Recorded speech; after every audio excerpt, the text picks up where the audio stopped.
Haleluya, haleluya, haleluya. Salam saudaraku, ratapan 3 ayat 22 sampai 23. Sebab kebaikan Bapa Yahweh tidak pernah berhenti, rahmat Bapa Yahweh tidak pernah berkesudahan, selalu baru setiap pagi. Begitu besar kasih setia Bapa Yahweh di dalam kehidupan kita dimanapun kita berada. Saudaraku, renungan pagi KPI Mayim Kaim pada hari Rabu tanggal 20 Juli 2022 atau pada tanggal 21 Tamus 5782, yang merupakan kelanjutan pembacaan renungan Torah kita diambil dari Bilangan 30 ayat 1 sampai 3 yang berkata demikian, saudaraku. Dan berbicaralah Musa kepada kepala-kepala suku dari Bani Israel dengan mengatakan, inilah firman yang telah diperintahkan Yahweh. Jika seseorang pria menasyarkan sebuah nasyar kepada Yahweh atau mengucapkan suatu sumpah untuk mengikat hidupnya dengan ikatan, ia tidak boleh melanggar perkataannya. Ia harus melakukannya sesuai dengan semua yang telah keluar dari mulutnya. Dan ketika seorang wanita menasyarkan sebuah nasyar kepada Yahweh yang telah mengikat suatu ikatan di rumah ayahnya dalam masa mudanya. Saudaraku, perikop yang baru saja kita baca dalam perenungan firman pada pagi hari adalah hukum tentang natsar, saudaraku. Saudaraku, kitab suci kita atau Bapa Yahweh menetapkan suatu hukum yang disebut natsar, saudaraku. Dan natsar ini adalah suatu ikatan janji kepada Bapa Yahweh akan sesuatu hal yang kita rindukan untuk dapat terjadi, saudaraku. Dan kita melakukan ikatan dalam bentuk natsar ini, saudaraku.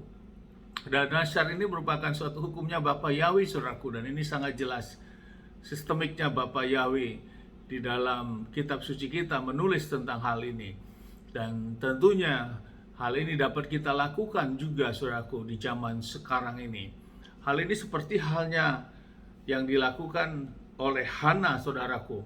Hana adalah seorang yang mandul, dan dia bernatsar bila Bapa Yahweh memberikan anak kepadanya, maka dia akan memberikan seutuhnya kehidupan anak ini kepada Bapa Yahweh dalam melayani Bapa Yahweh.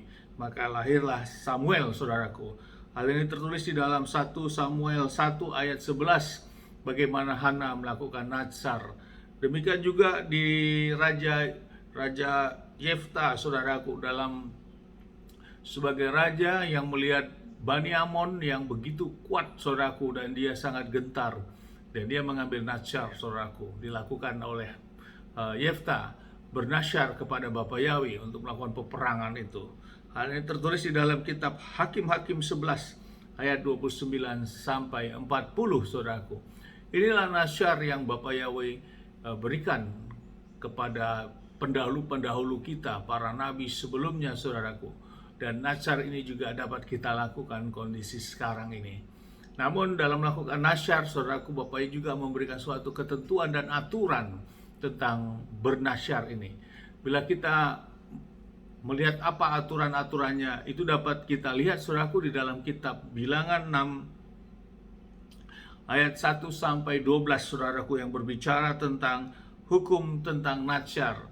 Apa-apa saja di sana, saudaraku, bisa membaca. Dan diantaranya kita tidak boleh memakan anggur atau sampai mabuk. Kemudian kita tidak boleh memotong rambut kita saat melakukan natsar. Kemudian kita tidak boleh mendatangi mayat ataupun kita datang kepada mayat, mendekat kepada mayat, saudaraku. Mungkin ada yang berduka, kita tidak boleh mendatangi kepada mayat tersebut. Aturan-aturan ini tertulis di dalam kitab Bilangan 6, saudaraku. Saudaraku dapat bisa membacanya itu, dan kita dapat lakukan, saudaraku, bila saudaraku rindu akan sesuatu hal yang akan saudara dapatkan. Namun yang terakhir sebagai ketentuannya adalah kita harus menjaga hidup kekudusan kita, saudaraku. Karena kita akan bernasyar kepada Bapa Yahweh, Elohim kita, Tuhan yang kita sembah, pemilik alam semesta ini. Maka kita harus memiliki hubungan yang ehat kepada Bapa Yahweh, karena kita memohon sesuatu hal yang istimewa dalam bentuk nasyar ini, saudaraku. Mari saudaraku, inilah perintah, ini ketetapan Bapa Yahweh yang benar-benar tertulis di dalam kitab suci kita. Kita tidak menggunakan metode-metode lain yang mungkin masih bertanya-tanya tentang kebenarannya. Namun ini kitab suci setelah jelas menulisnya saudaraku, sehingga kita tidak keluar dari apa yang sudah Bapa Yahweh dafarkan. Amin, sukses besar buat kita semua. Mari kita maju terus dalam iman saudaraku, dan tetap berjuang melakukan hukum, perintah, dan ketetapan Bapa Yahweh. Dan tempat ini kita sama-sama berdoa saudaraku. Saya pimpin doa, Bapa yang memberkati dan melindungi kita semua dimanapun kita berada. Bapa yang menyinari wajahnya kepada kita, memberikan kita kasih karunia. Bapa yang menghadapkan wajahnya kepada kita, memberikan kita damai sejahtera. Apapun yang kita kerjakan, lakukan sepanjang hari, semuanya menjadi berhasil. Dan kita orang yang percaya kepada Bapa Yahweh, kita tidak dipermalukan saudaraku. Roh yang ada pada kita lebih besar daripada roh yang ada di dunia. Dan kita memiliki kuasa dan otoritas. Dan bersama iman kepada Adonai Yeshua HaMashiach, itulah juru selamat kita. Itulah keselamatan yang pasti. Dan itulah yang harus kita imani. Dan kita lakukan perintah dan ketetapan-ketetapannya. Amin, haleluya. Shalom saudaraku.